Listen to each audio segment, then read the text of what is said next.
Bonjour à tous et bienvenue sur le plateau de Bonjour chez vous. Je suis très heureuse de vous retrouver pour cette nouvelle semaine.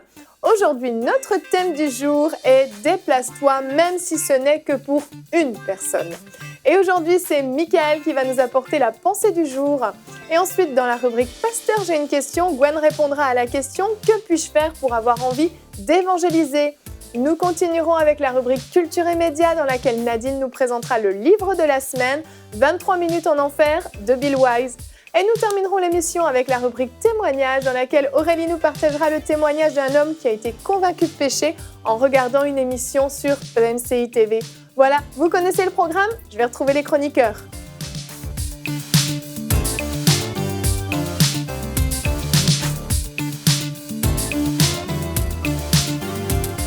Hello tout le monde! Bonjour Aurélie. Bonjour. Vous allez bien? Ça va, En pleine super. forme. Génial, prêt pour une nouvelle semaine de Bonjour chez vous? Yes, yes. Vous allez donner le meilleur de vous?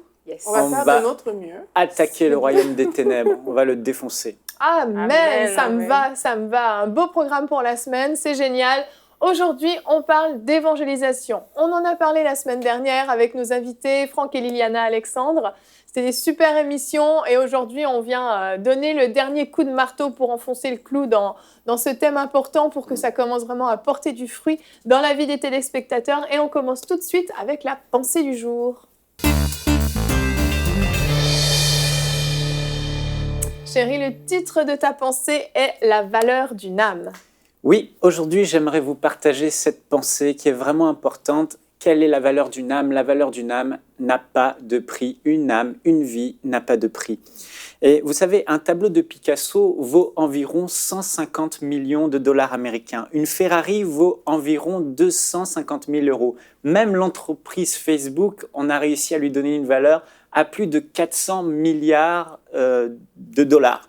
Mais ce qui est étonnant de voir, c'est que presque tout sur Terre a un prix. On a mis une valeur, une étiquette, un coût sur chaque chose, mais ni l'homme, ni les gouvernements n'ont réussi à donner une valeur à une âme, car une âme n'a pas de prix. Dites-moi, quelle valeur, quel argent pourrait-on donner en échange de la vie de ma femme? Quelle valeur, quel argent pourrait-on donner en échange de la vie de ma fille Sophia ou de mon fils Louis? Je vous le dis, tout l'or du monde ne suffirait pas à acheter le prix de la vie d'un homme, parce qu'une âme n'a pas de prix. Vous savez, Jésus a dit dans Luc au chapitre 16, il raconte l'histoire de l'homme riche et du pauvre Lazare. On voit que le pauvre Lazare meurt et il est amené, porté par les anges, son âme est portée par les anges dans un endroit paisible qui représente le paradis, au-dessus. Et l'homme riche, lui, il meurt, il est enseveli et son âme est apportée par les anges dans un endroit de terreur, un endroit de souffrance en bas, appelé l'enfer. Et cet homme riche souffrait tellement dans les flammes de l'enfer qu'il pouvait voir en haut le pauvre Lazare qui lui était bien au paradis paisible. Et il dit dans Luc au chapitre 16, verset 24, il leva ses yeux et dit « Aie pitié de moi !» et envoie Lazare pour qu'il trempe le bout de son doigt dans l'eau et me rafraîchisse la langue, car je souffre cruellement dans cette flamme. Il supplia aussi que Dieu envoie un message à sa famille, à ses 5 frères qui étaient encore vivants sur terre, pour leur dire, écoutez, ce message c'est la vérité, il faut vous repentir car il y a réellement une vie après la mort. Et cet endroit dans lequel je me trouve est un lieu de tourment. Dites à mes frères de se repentir, de faire la paix avec Dieu afin qu'ils ne viennent pas là. Et on voit que cet homme riche avait changé de perspective. Il était prêt à tout sacrifier pour sauver l'âme de ses frères, car il a réalisé que la vie d'une âme n'a pas de prix. Et il fallait sauver l'âme de l'enfer. La chose la plus importante, c'est la vie éternelle au paradis. Et j'aimerais vous parler d'une expérience bouleversante qui a marqué ma vie. Je ne l'oublierai jamais. J'étais encore à Paris il y a quelques années et je priais régulièrement les soirs, demandant à Dieu, Seigneur, donne-moi de l'amour, de la compassion pour les perdus, pour ceux qui ne te connaissent pas, pour ceux qui n'ont pas fait la paix avec toi. Et je me souviens de ce fameux soir où j'étais au téléphone avec un ami et j'arrivais dans mon appartement. Et là, alors que je lui parlais de choses et d'autres, de business, de l'entreprise, tout à coup, la présence de Dieu est venue sur moi et j'ai été saisi, le téléphone a volé, je suis tombé par terre. Ça m'a paru passer pour des heures de temps. J'ai pleuré, toutes les larmes de mon corps et je souffrais intensément au point que je disais, Seigneur, retire-toi de moi, arrête s'il te plaît, c'est trop insupportable. Et encore aujourd'hui, j'ai du mal à mettre des mots sur ce que j'ai ressenti. Mais ce que je pourrais exprimer cela comme cela, c'est comme si Dieu avait enlevé mon cœur et m'avait donné son cœur à la place de mon cœur et je ressentais ce qu'il y avait dans le cœur de Dieu. Et je peux vous dire, cette souffrance qu'il y avait dans le cœur de Dieu était insupportable. Je voyais la souffrance que Dieu avait pour chaque âme qui va en enfer, qui souffre dans ce lieu de tourment. Et le cœur du Père souffrait énormément. Et là, je me suis réveillé même le lendemain matin, et rien qu'à repenser à ce que j'avais vécu, je pleurais encore. Et ça a duré toute la journée, telle une cicatrice dans mon âme. Et je peux vous dire, ce jour-là, j'ai compris qu'il n'y avait rien de plus important qu'une âme. Ce jour-là, j'ai compris ce que Jésus voulait dire par « il y a plus de joie dans le ciel pour un seul pécheur qui se repent que pour 99 justes ou 99 chrétiens qui n'ont pas besoin de repentance ». Ce jour-là, j'ai compris que la grande priorité de Dieu n'est pas qu'on se réunisse le dimanche matin pour le louer, mais sa plus grande priorité, c'est de sauver les âmes à tout prix qui vont en enfer. Ce jour-là, j'ai compris que je devais être prêt à sacrifier toute ma vie, ne serait-ce que pour sauver une seule âme, car une âme n'a vraiment pas de prix et ça vaut la peine d'investir tout son temps pour en sauver ne serait-ce qu'une seule. Frères et sœurs, les statistiques sont alarmantes. Chaque seconde, il y a 2 personnes dans le monde. Chaque seconde, là, 2 personnes viennent de mourir. Encore 2. Encore 2. Toutes les secondes, 2 personnes meurent dans le monde. Ça fait qu'il y a plus de 50 millions de personnes qui meurent chaque année. Et la plupart d'entre eux, la majorité d'entre eux, n'ont pas fait la paix avec Dieu et on sait où ils iront dans ce lieu de souffrance. Et c'est vraiment une tragédie. Frères et sœurs, n'attendons pas qu'il soit trop tard. N'attendons pas, nous connaissons la vérité. Et la question qu'on doit se poser aujourd'hui, c'est que faisons-nous? Tellement de chrétiens assistent à ce génocide spirituel sans rien faire, menant leur petite vie tranquille, paisible, allant à l'église. Frères et sœurs, c'est une réalité, je vous en supplie, n'attendons pas qu'il soit trop tard. Nous devons nous lever et annoncer la bonne nouvelle de l'évangile. Jésus-Christ est vivant et si tu fais la paix avec Jésus, tu peux être sauvé. Si tu reçois le pardon de tes péchés, s'il te plaît, aujourd'hui je veux t'encourager, écoute-moi. Tu peux écouter cette émission et te dire, ok, ce qu'il dit c'est vrai, et pourtant ne pas changer ta vie pour autant, ne pas agir pour autant. Ou tu peux écouter ce qui est dit aujourd'hui dans cette émission et réellement changer, commencer à investir ton temps dans la prière, dans des actions, dans le fait de témoigner, dans le fait d'entreprendre des choses avec les talents que Dieu t'a donnés pour sauver ne serait-ce qu'une âme, pour en sauver quelques-unes de ta vie. Et j'aimerais t'encourager, pose-toi cette question. Pense aux membres de ta famille, à tes amis, à tes collègues, qui pourrait se retrouver bientôt comme l'homme riche, dans cet endroit de souffrance éternelle, dans ces flammes, avec une souffrance pour l'éternité. Il pourrait regarder vers le haut et te voir, toi, tranquillement, au paradis, et il te dirait, mais pourquoi, alors que tu étais sur terre, pourquoi ne m'as-tu pas interpellé? Pourquoi ne m'as-tu pas saisi? Pourquoi ne m'as-tu pas harcelé? Pourquoi ne m'as-tu pas sans cesse répéter le message Jésus est vivant, c'est une réalité, il y a une vie après la mort. Pourquoi n'as-tu pas fléchi le genou tous les jours pour que mes yeux s'ouvrent et que je connaisse cette vérité et que je me détourne de mes péchés, que je me tourne vers Dieu et que je lui donne ma vie? Frères et sœurs, je veux vraiment vous encourager. C'est une réalité. Et si Dieu t'a laissé sur terre et ne t'a pas repris le jour où tu as accepté Jésus comme sauveur personnel dans ta vie, c'est parce qu'il y a un but pour toi et il t'a laissé sur cette terre pour que tu puisses être un témoin de Jésus-Christ autour de toi. Alors lève-toi avec cette force que tu as, change ton emploi du temps et fais du salut des âmes ta priorité. Amen. Amen. Oui, c'est une priorité, effectivement. Et quand je lisais ta pensée, je me disais, mais on ne prêche pas souvent cette histoire de l'homme riche et de Lazare. On n'entend pas beaucoup prêcher sur ce sujet-là. Même dans des messages sur l'évangélisation où on encourage les gens à l'évangélisation, c'est pas un message qui est très, très populaire. Pourtant, qu'est-ce qu'il est puissant, ce passage! Il démontre une réalité qui est vraiment ignorée de beaucoup de personnes et il donne un aperçu à la fois pour nous de ce qu'on pourra peut-être ressentir après en se disant « j'aurais dû parler à cette personne, j'aurais dû lui dire » et à la fois pour ceux qui n'ont pas écouté ou à qui simplement on n'aura pas prêché l'évangile, qui diront « mais si j'avais su !» Allez envoyer un message à ma famille, à mes amis, à mes collègues de travail, allez leur dire la nécessité d'accepter le Seigneur comme leur sauveur. Et c'est tellement important. Et c'est vrai que c'est un message qui n'est pas populaire parce que ça implique de sortir, ça implique de faire l'effort, d'aller annoncer l'évangile, ça implique de sortir de sa zone de confort. On est bien, on est chez nous, et puis tout à coup, il faut aller parler. Puis il y a des gens qui vont nous claquer la porte au nez, il y a des gens qui ne seront pas intéressés par ce qu'on va dire. Puis bon, finalement, on dilue peu à peu le message, puis on arrête de le prêcher. Oui, ça implique de s'engager, en fait. Mm-hmm. Et trop peu de personnes aiment à s'engager quand ils ne voient pas leur intérêt direct. Mm. Mais ce qu'il y a vraiment à comprendre, c'est que quand on a donné notre vie au Seigneur, il y a cette parole que Jésus a dit. Les dernières paroles d'une personne qui doit partir sont vraiment importantes. Et Jésus, avant de partir, il a dit à ses disciples, allez et faites de toutes les nations des disciples. Et c'est des paroles que Jésus nous a laissées, en fait. C'est comme un héritage qu'il nous a laissé. Et notre héritage, c'est d'aller et de faire de toutes les nations des disciples.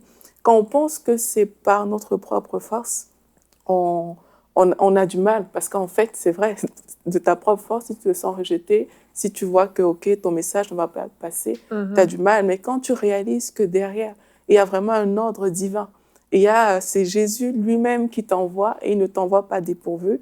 Mais là, tu sais qu'il y a quelque chose à faire. Et trop de gens aussi pensent que aller, c'est juste sortir dans les rues. C'est un moyen. Mais il y a tellement de choses à faire. Si on regarde juste dans la société, les écoles où les gens aiment envoyer leurs enfants, mais c'est des écoles où les propriétaires, généralement, sont des païens. C'est des personnes qui ne croient pas en Dieu.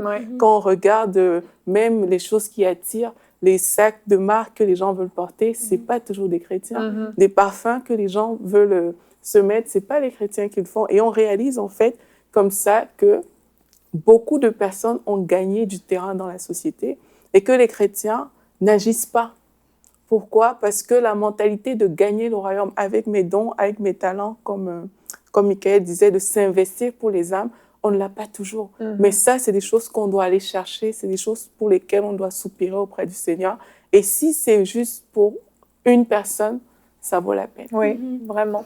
Notre verset du jour dit dans Matthieu 8, 14, « Ce n'est pas la volonté de mon Père qui est dans les cieux qu'il se perde un seul de ses petits. » Juste un seul. C'est suffisant, un seul.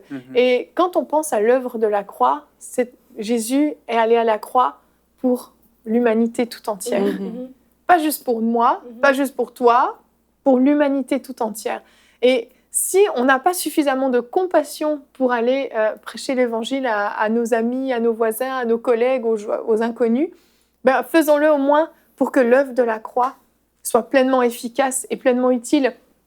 J'imagine, si je fais un énorme sacrifice pour mes enfants, toute ma vie, je me sacrifie pour eux, pour qu'ils aient un bon héritage, pour qu'ils aient une bonne éducation, pour qu'ils aient tout ce dont ils ont besoin, et qu'une fois grands, ils ignorent complètement, ils refusent leur héritage, ils refusent d'aller faire des études, et puis, je sais pas, ils décident de vivre dans la rue et de ne rien faire de leur vie.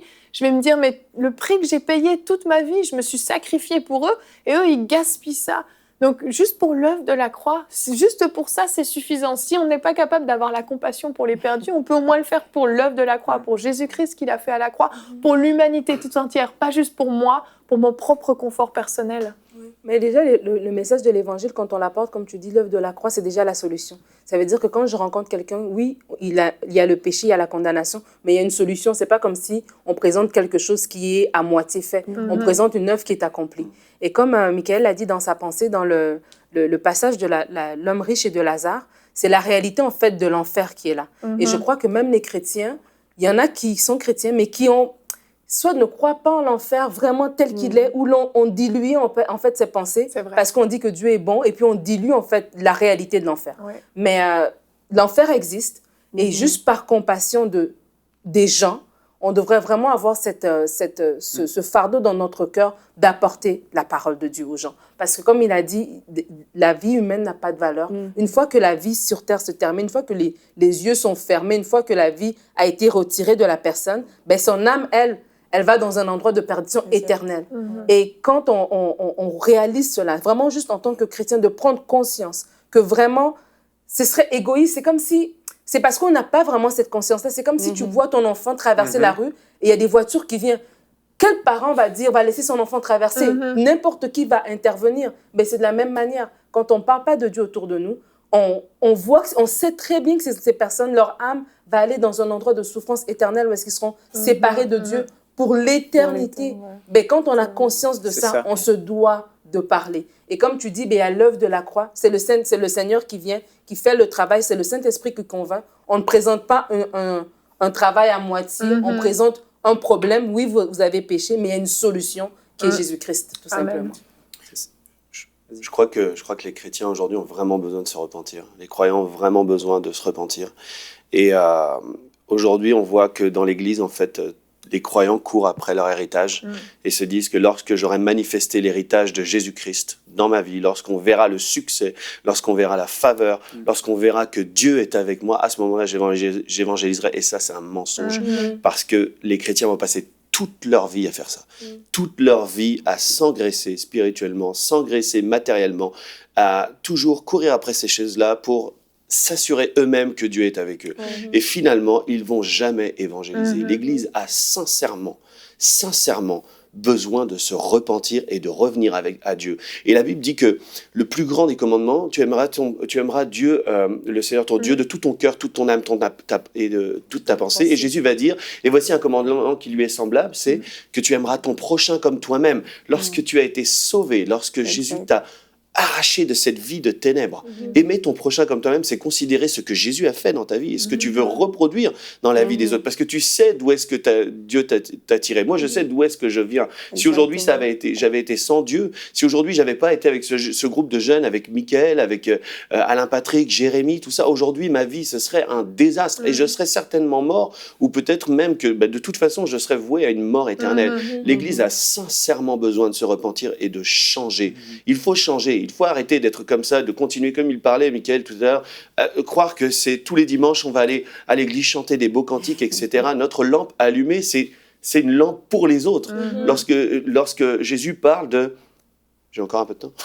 Lorsque Jésus parle de lorsque l'époux vient et que ces femmes avaient de l'huile, mais cette huile, elle est pour les autres. C'est de ça qu'il est question. C'est pas d'être une huile pour se couvrir, une huile pour être à l'image de Christ, pour être glorieux, pour être marcher dans cette faveur, etc. Aujourd'hui, on n'entend que ça dans l'Église. Comment posséder ton héritage? Comment élargir l'espace de ta propre tente? Élargir l'espace d'une tente, c'est pour accueillir du monde. C'est pour accueillir ceux qui se perdent. Donc aujourd'hui, vraiment, l'Église a besoin de se repentir et de regarder son propre état. Et c'est quelque chose qu'on doit faire souvent, c'est quelque chose qu'on doit prier régulièrement. On doit se tenir devant Dieu. Seigneur, change-moi. Il y a des âmes qui vont en enfer. Il y a des âmes qui se perdent. Change-moi lorsque je suis focalisé sur ma propre vie, sur mon héritage, sur ma bénédiction. Comment grandir dans tous mes dons spirituels pour ma famille, pour etc. et être vu des hommes. C'est une terrible erreur. C'est une terrible erreur et c'est pas le cœur de Dieu. Le cœur de Dieu, c'est ça, c'est les perdus. C'est ça. Tu parlais de la compassion. Tout ce que Gwen vient de dire, c'est vraiment vrai. L'Église est vraiment égoïste, centrée sur elle-même. Et ce qui brise l'égoïsme, c'est l'amour. Et tu disais, si on n'a pas de compassion, on peut penser à Dieu. Par amour pour Dieu, on le fait. Mais je me souviens de ce que moi j'ai fait. Je savais que l'amour serait mon moteur pour évangéliser, pour témoigner de Jésus. Et ce que j'ai fait, c'est que j'ai demandé à Dieu de la compassion, de l'amour. Et quand on demande quelque chose à Dieu, il nous répond, il nous donne. Et j'aimerais vous encourager, si vous n'avez pas ce fardeau, cet élan d'aller vers les âmes, demandez à votre Père Céleste qui est réellement vivant et qui écoute vos prières, les entend et vous répondra, Seigneur, donne-moi de l'amour pour les âmes. Et ce que Dieu m'a donné après avoir fait cette prière, l'amour est né en fait de cette prise de conscience qu'il y La avait réalité de l'enfer. l'enfer. Et c'est là qu'on va réaliser, c'est là que l'amour va être activé. On se dit, oui, ils sont en danger de mort. Et l'enfer n'est plus prêché aujourd'hui, alors que ça devrait être l'une des choses les plus prêchées. Il n'est plus prêché. Mais c'est quoi l'enfer? Jésus nous l'a montré. Un lieu où tu te retrouves dans une flamme, en train de brûler perpétuellement d'une souffrance absolue, sans avoir aucune fin à ça. Sur Terre, on peut prendre des médicaments. On peut soulager notre souffrance. On peut dormir. On peut avoir des moments de répit. On peut prendre de la morphine quand on souffre. Mais là, il n'y a pas de morphine. Rien. Et il y a des démons, il y a des cris, il y a des grincements de dents, il y a des larmes tout autour de nous. C'est une réalité. Le diable a voulu l'enlever de l'Église. Mais il faut qu'on la ramène dans l'Église. Parce que c'est là que l'amour va naître. Vous êtes en danger de mort. Il faut se réveiller. Et c'est ce genre de message que le Saint-Esprit veut accompagner en fait aujourd'hui. Et ce message de l'enfer doit toujours être accompagné de l'amour de Dieu, bien sûr. Oui, mais c'est pas. Mais Dieu vous aime. Et la bonne nouvelle, c'est qu'il peut vous sauver aujourd'hui. Et quand vous parlerez en fait de ce message, de la réalité de la vie après la mort, de ce lieu de souffrance, dites toujours aux gens, mais Dieu t'aime. Dieu t'a tellement aimé qu'il a envoyé Jésus-Christ pour que tu n'as pas là. Donc vois l'amour de Dieu. Le diable voulait te prendre avec lui dans ce lieu qui a été créé pour lui, et il t'amène avec lui parce que tu es devenu esclave de lui. Mais Dieu t'aime et il veut que tu deviennes esclave avec lui pour te donner la vie en abondance. Donc Dieu est venu te chercher. C'est ça, c'est ce message d'amour. C'est vraiment une histoire d'amour. Parce que moi, quand on me demande toujours qu'est-ce qui t'a amené au Seigneur, moi je dis que c'est l'amour. C'est parce qu'il y a une personne qui ne m'a pas lâchée du tout et qui était là tout le temps pour me dire « Tu es une servante de Dieu, Dieu t'aime. » Cette personne priait pour moi. Cette personne, malgré vraiment mon mauvais comportement que j'affichais parce que j'étais dans le monde, mais cette personne n'a jamais lâché. Elle a toujours été là et moi, j'étais étonnée. Ça me surprenait. Je me disais, mais comment, après tout ce que je fais, lui, il peut toujours revenir, il peut toujours me traiter comme ça. Mais en fait, cette personne manifestait tellement d'amour pour moi que c'est ça qui m'a fait me poser des questions. Et j'ai accepté le Seigneur par la suite. Mais ça ne s'est pas fait en une fois. Donc, je veux vraiment aussi encourager les personnes qui nous regardent. C'est qu'il y a peut-être des personnes dans votre champ, il y a des voisins, il y a des personnes à toucher. Mais ce n'est pas juste, je te parle du Seigneur aujourd'hui et puis ciao, ciao, bye bye, j'ai fait ma part. Il y a un chemin à faire avec des gens. On ne peut pas juste lâcher des personnes comme ça. Il faut prier pour ces personnes, soupirer auprès du Seigneur pour ces personnes-là et revenir. Parce que cet amour-là dont Michael parlait, cet amour dont on a parlé, c'est ça qui fait la différence au final. Parce que les gens ouvrent leurs yeux et disent, mais comment c'est possible que malgré tout, cette personne revienne? Mais c'est l'amour de Christ qu'on manifeste en fait quand on va vers les personnes comme ça. C'est vrai, c'est vrai. Et Gwen, tu vas répondre à une question, à mon avis, que beaucoup se posent. En l'occurrence, c'est Frédéric du Canada qui nous l'a envoyé. Que puis-je faire pour avoir envie d'évangéliser ? Et certains n'ont tout simplement pas envie d'évangéliser. Et c'est vrai, en fait. Bon, pourquoi est-ce que je sortirais alors que je suis bien pépère chez moi? Comment faire pour avoir envie, Gwen? Bonjour Frédéric. C'est vrai que c'est une question qu'on se pose, qu'on peut se poser, comment ça peut naître cette envie, mais là on a déjà apporté des éléments de réponse. Mais une des choses que je voudrais dire, souvent, lorsqu'on doit faire les choses pour Dieu, on doit commencer par prier, mais particulièrement là, je vais vous dire que c'est pas par là que vous devriez commencer. Vous devriez commencer en obéissant et en le faisant. Vraiment en sortant de chez vous, en juste... L'obéissance, c'est pas une obéissance comme un animal va obéir, c'est une obéissance spirituelle. Lorsque Jésus a dit « allez », il a donné ce commandement, et à partir du moment où vous répondez à ce commandement, vous êtes dans une obéissance spirituelle. Donc c'est la première chose à faire, c'est commencer à sortir et annoncer l'évangile. Ça va vous coûter, ça va coûter à votre chair, ça va coûter dans votre temps, il va peut-être pleuvoir le jour où vous allez le faire, mais faites-le parce que c'est l'obéissance, c'est une réponse à ce que Jésus a demandé de faire. Et la Bible dit que Dieu préfère l'obéissance au sacrifice. Et cette obéissance, elle est puissante parce que Dieu va vous donner des fruits à partir du moment où vous sortez. L'un des grands problèmes qu'on rencontre, c'est que justement, on se pose des tas de questions, on cherche des tas de réponses concernant l'évangélisation et finalement, le temps passe et le temps passe et le temps passe et chaque seconde Michael l'a dit. Michael l'a dit à chaque fois que vous vous posez des questions, à chaque fois que vous cherchez un nouveau livre, à chaque fois que vous voulez lire Reinhard Bonnke, ce qui est extraordinaire, Une vie en feu, je vous le conseille, ça va vous aider, etc. Mais pendant tout ce temps où vous faites ça, c'est chaque seconde qui passe et vous ne le faites pas. Donc c'est vraiment important déjà de commencer à le faire. Même si on n'en a pas envie, même si on n'en a pas envie, même s'il fait pas beau, on le fait, on sort. Et puis, je l'ai fait personnellement dans ma vie et Dieu m'a montré combien c'était extraordinaire. Donc, il y a un dicton qui dit, et c'est pas un verset, ne cherchez pas dans la Bible, c'est en forgeant qu'on devient forgeron. Mais c'est vrai, c'est en évangélisant qu'on devient un évangéliste. Donc évangéliser. Et puis moi, j'ai vécu ça. J'ai commencé à le faire, à répondre à cet appel de Dieu simplement, sans avoir envie, mais juste à sortir et puis témoigner. Et Dieu m'a montré à quel point j'étais utile au royaume. Dieu m'a montré à quel point c'était spirituel parce que j'ai vécu des choses extraordinaires. Je ne vais pas en parler là, mais vraiment des expériences extraordinaires. La deuxième chose que je dirais, c'est vraiment de prier.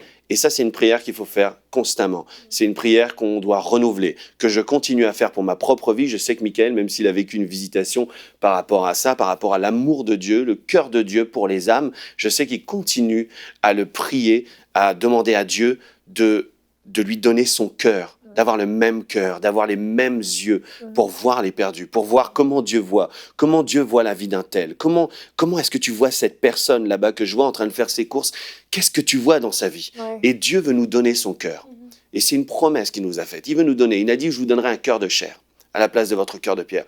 Et ça ne concerne pas seulement la nouvelle naissance, ça concerne aussi les désirs de Dieu pour les âmes qui se perdent. Donc, priez et repriez cette prière. Seigneur, donne-moi ton cœur, donne-moi tes yeux, que je puisse voir la même manière que tu vois, que je puisse voir, oui, cette réalité de l'enfer, mais que je puisse voir aussi cette réalité de la réponse que tu es pour les gens. Donc, la deuxième chose, ce serait de prier. Il y a une chose aussi qui est assez spéciale de voir dans la parole de Dieu. On voit qu'il y a un homme qui est aveugle de naissance. Oui. Il est né aveugle. Et cet homme-là, il va dire une chose qui est assez particulière.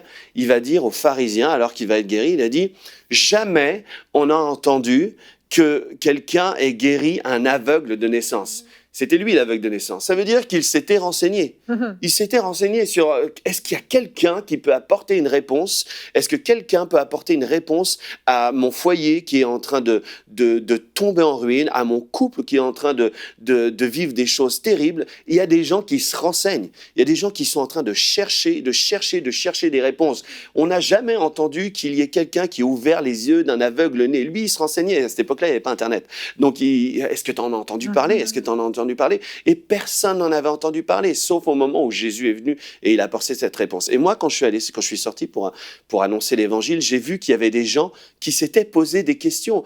C'était pas des questions d'aveugles nés, mais il y avait d'autres questions. Sur la foi, sur Dieu. Sur des tas et des tas de choses. Et quand vous sortirez, vous allez voir que les gens ont plein de questions. Ils en ont plein. Ils en ont vraiment plein. Et vous allez être la réponse à ce moment-là. Donc la troisième chose, c'est vraiment de vous dire qu'il y a un monde qui est là, qui soupire après cette révélation des fils de Dieu. Et ils vous attendent, tout simplement. Une dernière chose que je voudrais dire pour encourager, c'est que à chaque fois que je suis sorti, peut-être une personne sur 10, une personne, et je suis même pas sûr, m'a envoyé bouler. Je sais pas comment le dire. Non, mais envoyé balader. Voilà, c'est ça, m'a envoyé balader. Ça veut dire qu'il y en avait 9 autres qui étaient prêts, qui étaient vraiment prêts. Les gens sont disponibles. Personne ne va vous taper dessus quand vous annoncez l'évangile. C'est une bonne nouvelle. Donc faites-le. Et voilà. Et puis une dernière chose, je sais que le temps passe vite, mais je voulais vous encourager. J'ai pas le livre Au cœur du monde. Non, mais Au cœur du monde, Jérémy Sourdré l'a mis en place plein de supports pour l'évangélisation. Et Au cœur du monde. 365 jours au cœur du monde. 360 jours au cœur du monde. L'émission Go que vous pouvez voir sur YouTube. Vous pouvez voir La famille des évangélistes, l'armée des évangélistes, évangéliste.com. Allez voir toutes ces choses-là. C'est des supports pour vous aider à aller évangéliser. Mais commencez d'abord à le faire. Amen. Merci beaucoup, Gwen. Donc, vous avez compris, vous n'êtes pas obligé d'avoir envie. L'envie va venir en le faisant parce que la compassion va venir. C'est ça? Exactement. Parfait. Si vous voulez nous envoyer vos questions, vous pouvez nous écrire à l'adresse pasteur@emcitv.com. On continue maintenant avec la rubrique Culture et Médias.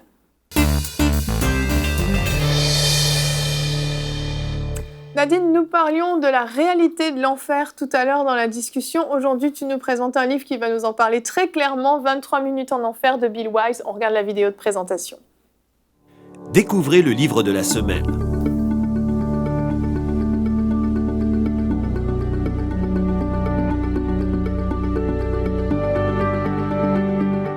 Disponible sur maboutiquechrétienne.com. Alors, ce livre ici, 23 minutes en enfer de Bill Wiese, il est disponible à ma boutique chrétienne à 19 €. C'est un livre, en fait, qui raconte l'histoire de ce monsieur qui, au départ, était un homme ordinaire, un chrétien de longue date. Je pense qu'il avait 20 ans de vie chrétienne déjà à ce moment-là. Il travaillait comme courtier immobilier. Il avait vraiment une vie ordinaire avec son épouse. Il revenait de l'église, c'était un dimanche, et le soir, il est allé dormir. Et pendant la nuit, il se réveille à 3 heures du matin. Et en se levant, je ne sais pas, pour boire de l'eau, peu importe, il dit juste qu'il s'est levé.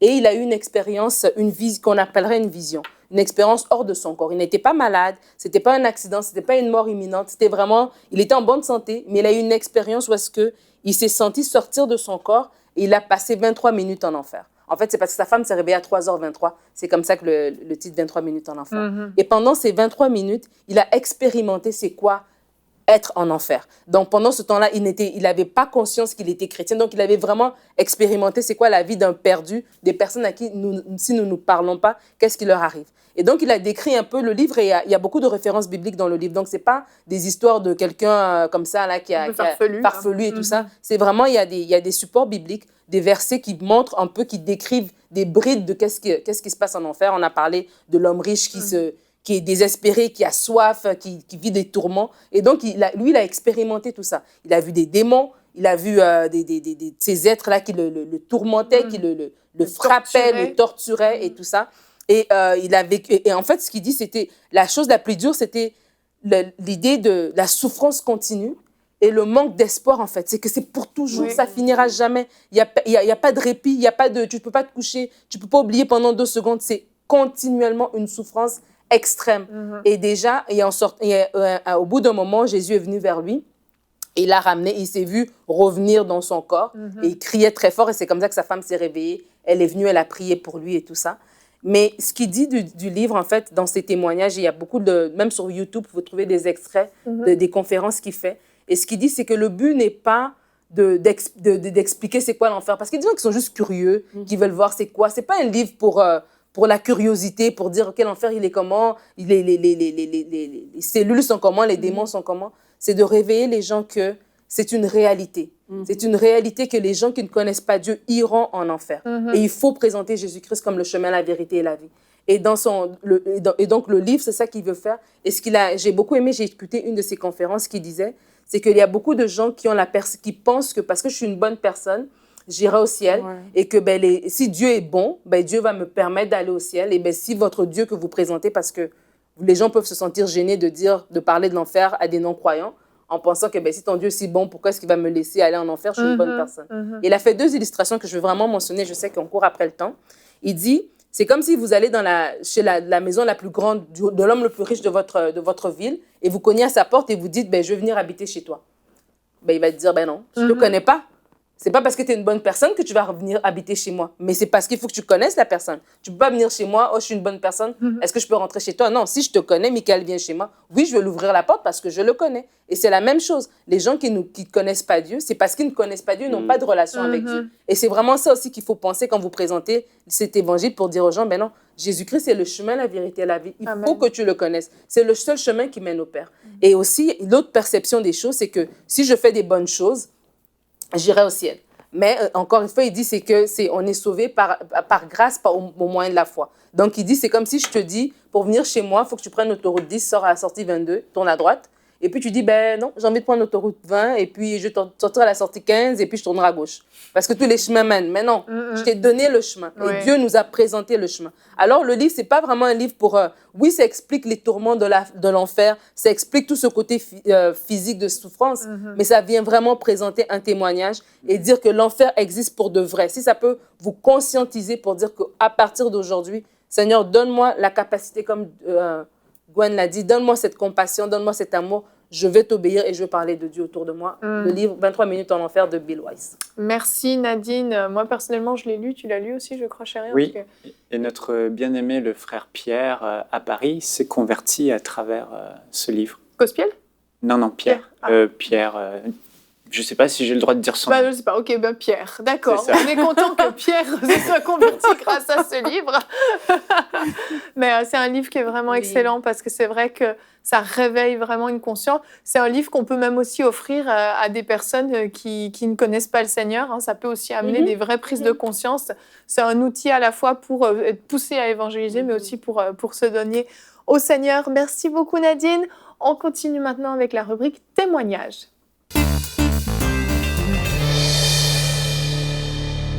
Aurélie, aujourd'hui tu nous partages le témoignage d'un homme qui a été convaincu de péché en regardant une émission sur MCI TV. Exactement. Et puis, il nous explique qu'il est né dans une famille qui n'était pas chrétienne, tout simplement. Mais il a quand même connu Jésus par sa grand-mère quand il avait 4 ans.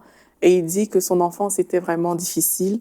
Et il avait espoir, il savait que Jésus ne l'abandonnerait pas, mais son enfance était difficile.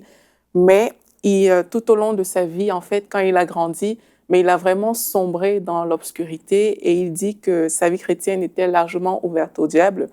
Et il avait des péchés vraiment qui le minaient, notamment la pornographie et la masturbation. Et là, il dit qu'il désirait vraiment les choses des ténèbres et qu'il pensait juste à ça. Je pensais sans cesse à rencontrer le diable et lui offrir tout ce qu'il me demandait, sauf sacrifice humain. Juste pour satisfaire mes désirs charnels, j'étais prêt à tout presque. Même si je n'ai pas pu le rencontrer physiquement, mon cœur l'avait déjà fait. Donc vraiment, il était dans une attitude où, malgré ce Jésus dont on lui avait parlé, mais vraiment, il avait ouvert sa vie à l'ennemi. Et il dit qu'il y a 2 voix qui résonnaient en lui à ce moment-là. Il y avait une voix qui lui disait de méditer la parole de Dieu, de lire la Bible, d'avoir une vie de prière. Mais il y avait une autre voix qui lui disait tout à fait le contraire, l'opposé, qui lui disait vraiment de plonger dans ses désirs, d'être à fond, en fait, dans la vie qu'il avait menée jusque-là. Il dit qu'il était vraiment complètement perdu et ça se tiraillait tellement avec ces 2 voix dans son cœur que vraiment, il se sentait vraiment perdu et égaré. Et c'est à ce moment-là qu'il est tombé sur des prédications sur YouTube. D'abord, celle de pasteur Marcelo, il dit sur l'impudicité, qui a vraiment ouvert sa conscience. Puis, il est aussi arrivé sur le site de EMCI TV parce qu'il y avait la voix qui lui disait d'écouter, de méditer la parole, mais il n'arrivait juste pas à lire la Bible. Et il a téléchargé l'application EMCI et là, il a téléchargé la Bible audio. Et c'est comme ça qu'il a commencé à écouter non seulement la Bible audio, mais aussi des émissions.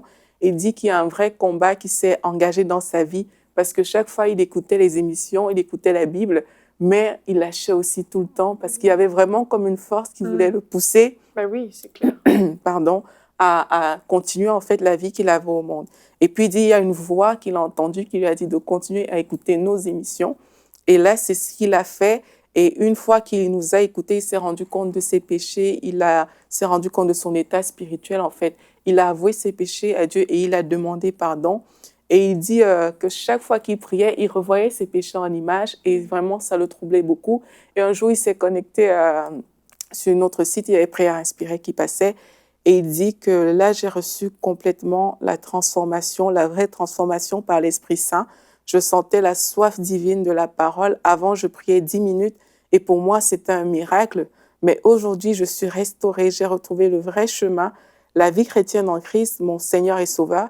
Je prie en langue aujourd'hui tellement les mots me manquent et faire 50 minutes dans la prière, c'est vraiment peu pour moi. Maintenant, je ne passe plus une journée sans écouter la parole de Dieu. J'ai tellement soif de sa parole.